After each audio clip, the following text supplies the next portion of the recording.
So hello friends, welcome back to the Kanger classes. तो basically आज हम पढ़ने जा रहे हैं क्लास 12 की मोस्ट इम्पॉर्टेंट डेरिवेशन जो है गॉस थ्योरम। ये बेसिकली हर आपके बोर्ड एग्जाम में पूछी जाती है, चाहे वो 2023 का बोर्ड एग्ज़ाम हो, चाहे वो 2024 का और 2025 में भी। हर एग्ज़ाम में आपको ये देखने को मिलती है। तो ये मोस्ट इम्पॉर्टेंट डेरिवेशन है। सर आप ये केवल गॉस थ्योरम ही क्यों बता रहे हो?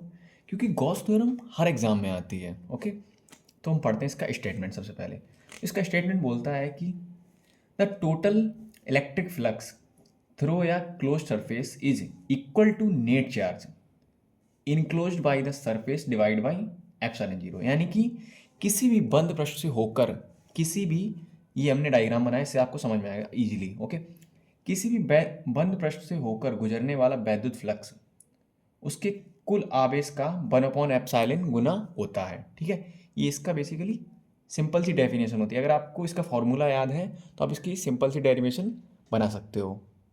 ओके, तो जैसे कि इसमें एक आया है एप्सिलॉन, तो ये होता है बेसिकली एक फ्लक्स। एप्सिलॉन को जो होता है फ्लक्स, फ्लक्स का काम होता है कि किसी भी क्लोज सरफेस के अंदर जितनी भी जो फ्लक्स जाता है उसको काउंट करना, कितनी मतलब लाइन ड्रॉ की गई है, ये जैसे ही। ओके, ये होता है फ्लक्स।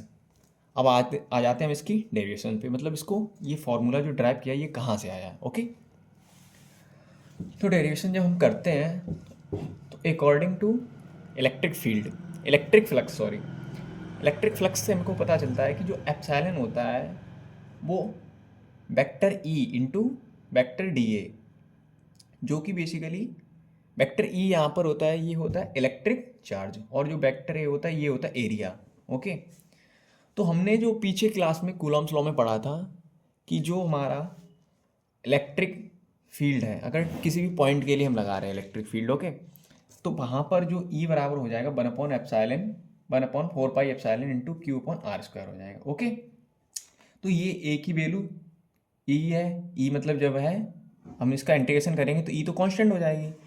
और उसके बाद में जो वेक्टर डी ए है, close integration vector D A, इसका जो गोले के लिए जो है, गोले के लिए जो इसका सरफेस होता है वो हो जाता है 4 pi r square. Okay, 4 pi r square. इसके बाद हम इसके ये दोनों मान उठाकर इसमें रख देंगे। फाइव बराबर जो वेक्टर ई थी कांस्टेंट हो जाएगी, ये बाहर निकल आएगी, तो ई का मान ये रहा, और जो वेक्टर डी ए है उसका मान हो जाएगा 4 पाई आर स्क्वायर। तो यहाँ से 4 पाई से 4 पाई कट जाएगा, आर से आर कट जाएगी, तो क्यू अपॉन एप्सिलॉन बचेगा। ओके, तो ऐसे इंपॉर्टेंट डेरिवेशन के लिए आप हमारे चैनल को विजिट कर सकते हो, और आपको कोई भी एग्जाम से रिलेटेड जो भी इंपॉर्टेंट डेरिवेशन है उसके लिए आप कमेंट में बता सकते हैं। Thank you for watching this video. Bye bye.